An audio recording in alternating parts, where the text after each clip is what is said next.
Hello student, welcome to creative student. Video लेकर आए वो है MS second year political science. जो बुक का जो नाम है वो एमपीएससी 003 और बुक का नाम है पश्चिमी राजनीति चिंतन।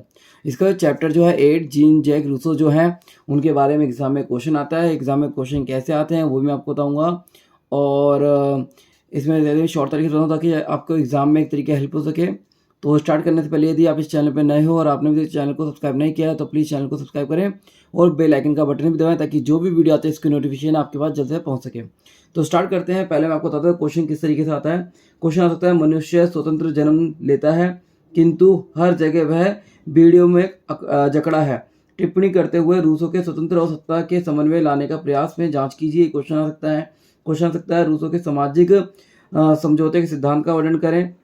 या उनका क्वेश्चन आ सकता है कि उनके प्राकृतिक व्यवस्था का वर्णन करें। या क्वेश्चन इस तरीके से भी आ सकता है कि रूसों के सामान्य इच्छा की प्रकृति और विशेषताओं की जांच करें। तो रूसों के जो सामान्य इच्छा की प्रकृति है वो क्वेश्चन अलग तरीके से आता है। और जो रूसों के एक तरीके से क्वेश्चन आएंगे वो है एक तरीके रूसों के सामाजिक समझौते का सिद्धांत और रूसों का एक तरीके से जो विचार है प्रकृति व्यवस्था को लेकर वो क्या क्या विचार है। तो स्टार्ट करते हैं। पहला जो पॉइंट है, रूसों का जन्म जो है जिनेवा में 28 जून 1712 में हुआ था। और रूसो आधुनिक दार्शनिक में सबसे कम शिक्षाविद थे और कई मायनों में काफ़ी प्रभावशाली थे। मतलब शिक्षाविद में काफ़ी कम थे मगर कई मायनों में देखा जाए तो वो काफ़ी प्रभावशाली थे। नेक्स्ट, रूसो जो है उन्होंने राजनीतिक और नैतिक सोच को प्रेरित किया और उन्होंने सुधारों को उनके जो सुधार थे उन्होंने क्रांति ला दी थी। और पहले संगीत में क्रांति लेकर आए, फिर कला में। और रूसो की माँ की मृत्यु के बाद, जो उनकी माँ की मृत्यु तो जन्म के पश्चात हो गई थी और जन्म होते ही उनकी माँ का एक तरह देहांत हो गया था। उनका पालन पोषण पिता ने किया और रूसो का प्रसिद्ध प्रकृतिवादी शिक्षा दार्शनिक थे। मतलब कि उनका जो पालन पोषण मतलब पिताजी ने किया था। और जो रूसो थे एक प्रसिद्ध और प्रकृतिवादी शिक्षाविद दार्शनिक थे। रूसो का जो पूरा नाम था वो जीन जैक रूसो था, पूरा नाम उनका। और रूसो जो है 12 वर्ष की अवस्था में रूसो घर से भागकर छोटी मोटी नौकरी करने लगे और बाद में थेरेंस लिवेसियोर नामक महिला से विवाह कर वह पेरिस में आ बसे थे। इसके अलावा रूसो को सर्वप्रथम जो प्रसिद्धि थी वो जब प्राप्त हुई जब उन्होंने डिज़ाइन अकेडमी के निबंध प्रतियोगिता में भाग लिया।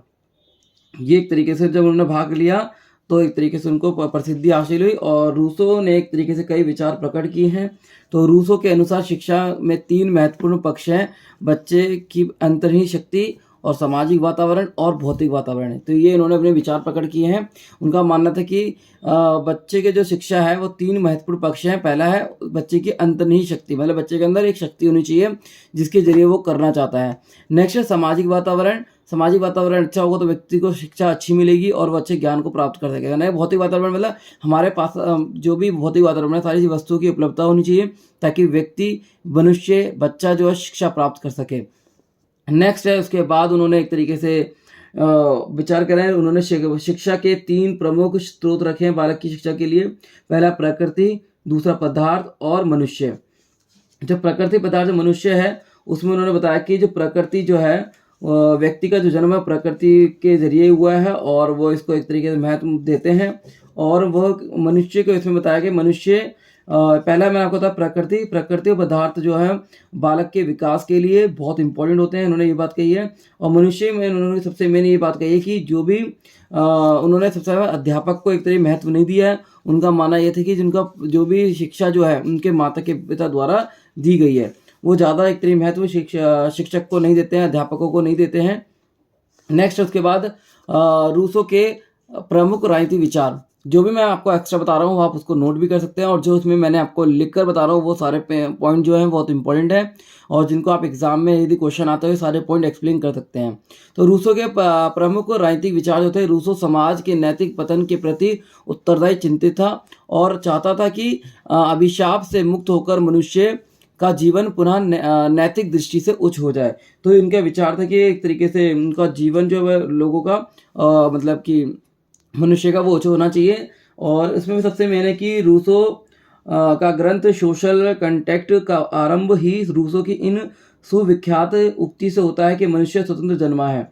इसमें प्रथम जो एक तरीके से उन्होंने बात कही है, वह है रूसो की धारणा है कि मनुष्य स्वतंत्र जन्मा है और उसकी प्रकृति स्थिति की मानव प्रकृति की धारणा से सहमति रखती है। यदि व्यक्ति का जन्म एक तरीके से स्वतंत्र रूप से हुआ तो प्रकृति स्थिति में मानव प्रकृति की धारणा से सहमति रखती है। और राजनीतिक समाज की स्थापना से पूर्व मनुष्य के ऊपर किसी प्रकार का बंधन नहीं था। वह स्वतंत्रतापूर्ण विचार करता था और उसके जीवन का संचालन हेतु किसी सत्ता का भय नहीं था। मतलब वो अपने तरीके से इस्तेमाल करता था, अपने जितने भी अधिकारों का प्रयोग करता था। तो उसमें रूसो ने एक तरीके से अपने विचार प्रकट किए हैं, तो उसमें उन्होंने बताया है। दूसरा कि उस वाक्यांश के साथ और सर्वत्र वीडियो से जकड़ा है, पर जोड़ देने का अर्थ यह है कि सामाजिक जीवन में मनुष्य अपनी प्राकृतिक स्थिति की स्वतंत्रता को खो देता है और उसकी स्वतंत्रता अनेक सामाजिक बंधनों के कारण प्रतिबंध हो जाती है, मतलब रुकावटें पैदा हो जाती हैं। तो इसमें इसके अलावा जो मैंने आपको 2 पॉइंट बताए हैं, पहले आप ये लिख सकते हैं कि रूसो के राजनीतिक विचार में रूसो समाज के नैतिक पतन के प्रति उत्तरदायी मतलब अत्यधिक चिंतन है और चिंतित है और इस अभिशाप से मुक्त होकर वह मनुष्य के जीवन में पुनः नैतिक का विकास करना चाहता है।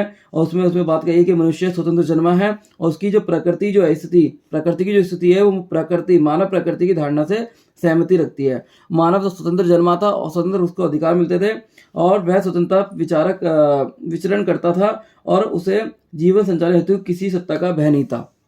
ये उन्होंने बात कही है। नेक्स्ट इसके अलावा जो है वो इसके है कि मानव स्वभाव उनका कैसा था उसके बारे में पूछने के लिए आता है। तो इसमें यदि रूसो के प्रमुख राजनीतिक सिद्धांत आते हैं तो उसमें मानव स्वभाव के बारे में बताएंगे और प्राकृतिक व्यवस्था के बारे में बताएंगे, सामाजिक समझौते के सिद्धांत के बारे में बताएंगे। तो ये तीनों आप इसमें एक्सप्लेन करेंगे। तो इसके अलावा जो मैं आपको बताता हूँ वो है मानव स्वभाव में आप जैसे इससे पहले जो मैंने बताया वो भी लिख सकते हैं। मानव स्वभाव के संबंध में रूसो के विचार प्लेटो और लॉक से मिलते जुलते हैं।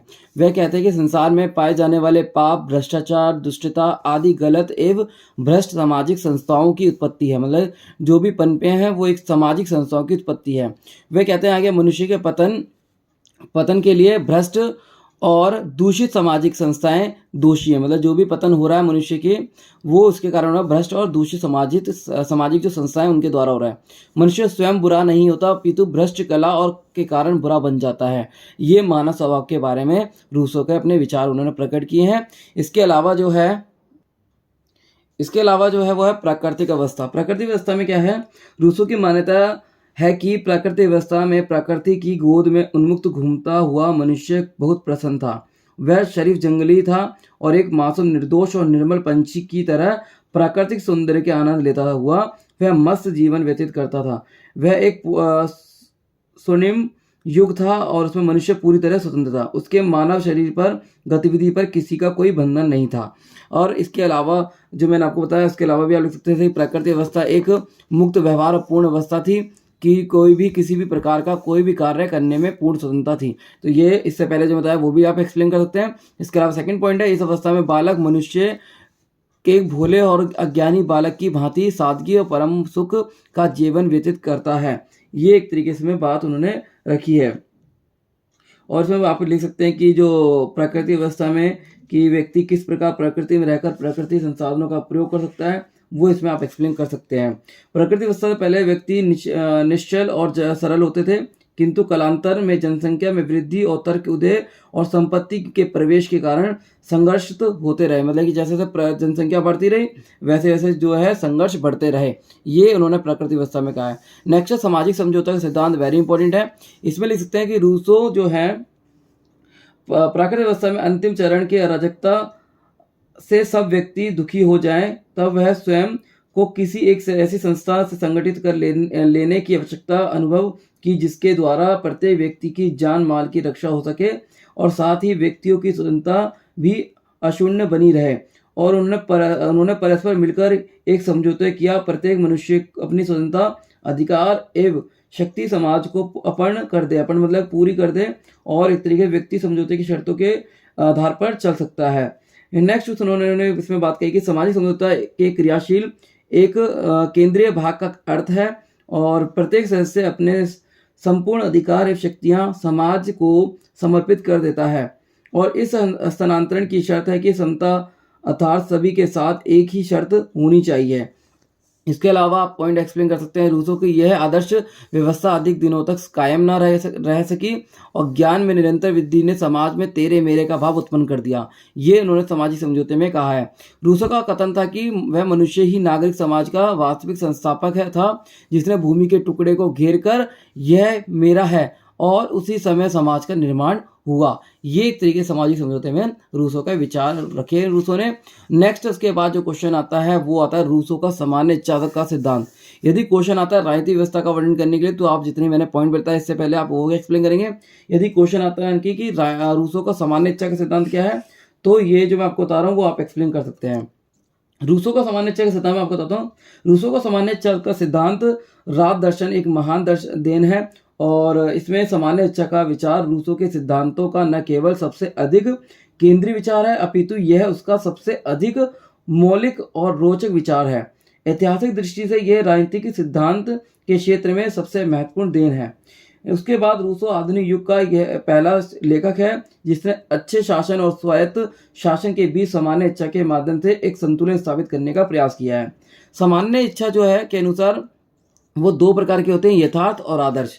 यथार्थ और आदर्श में क्या फर्क होता है? यथार्थ इच्छा वह है जो स्वार्थगत संकीर्ण और परिवर्तनशील है, मतलब स्वार्थ के लिए की जाती है और परिवर्तनशील होती है।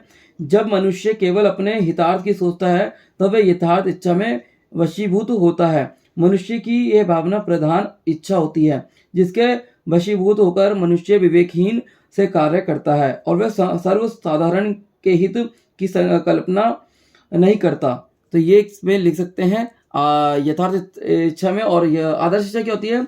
आदर्श इच्छा वह इच्छा है जो विवेक ज्ञान एक सामाजिक हित पर आधारित है, मतलब कि इसमें अच्छे एक विचार रखता है और एक मात्र श्रेष्ठ इच्छा है और तथा स्वतंत्रता की घोतक है। यह व्यक्ति की उत्कृष्ट इच्छा है जो सुसंगठित और स्वार्थहीन कल्याणकारी और संस्कृत होती है, मतलब एक तरीके वो दिखती है और एक तरीके अच्छे विचार सामने रखती है। तो मैंने आपको इसमें बताया कि यथार्थवाद क्या होता है, यथार्थ इच्छा क्या होती है और आदर्श इच्छा क्या होती है। दोनों का एक तरीके से आप एक्सप्लेन कर सकते हैं, मैंने इसमें एक्सप्लेन नहीं किया है और जो भी बताया आप इसको क्या नोट कर सकते हैं कि ये मैंने यथार्थ का क्या बताया और आदर्श इच्छा क्या बताया है।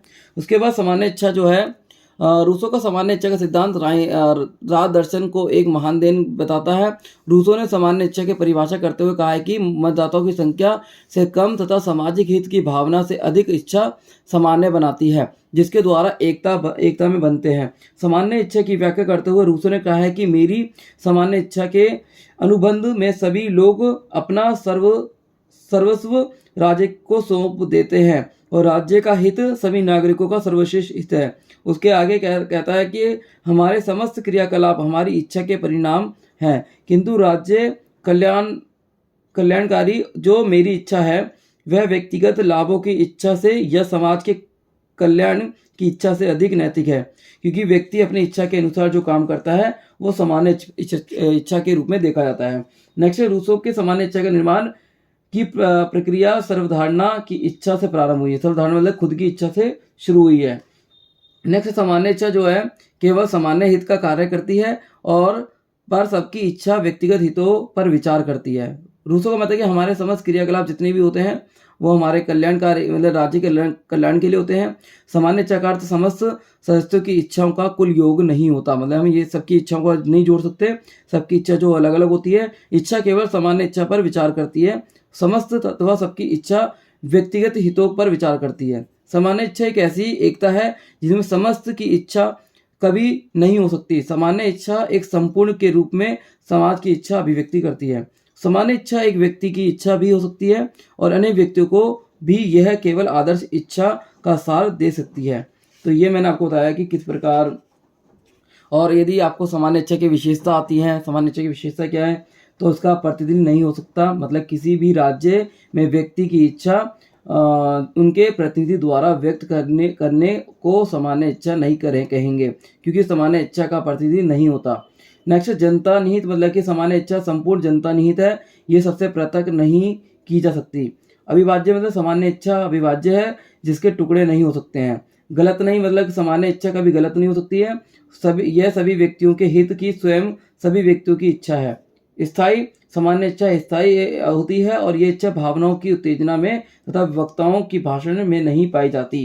ये आप एक तरीके से इसमें विशेषता के रूप में लिख सकते हैं। तो जितना ही मैंने आपको बताया इसमें जैन जो भी रूसो हैं उनके विचार जो बताए मैंने, तो विचारों में एक तरीके से राजनीतिक व्यवस्था और रूसो के सामान्य इच्छा के विचार एक तरीके से आ सकते हैं। तो ये बहुत इंपॉर्टेंट तरीके से मैंने आपको और शॉर्ट शॉर्ट नोट्स में एक तरीके क्लियर किया है ताकि आपको क्लियर हो जाए, एग्जाम में हेल्प हो सके। तो ये चैप्टर था जीन जॉक रूसो था और इसमें मैंने आपको शॉर्ट तक बताया। तो उम्मीद करता हूँ कि वीडियो अच्छी लगी, इसको लाइक और शेयर जरूर करें। धन्यवाद।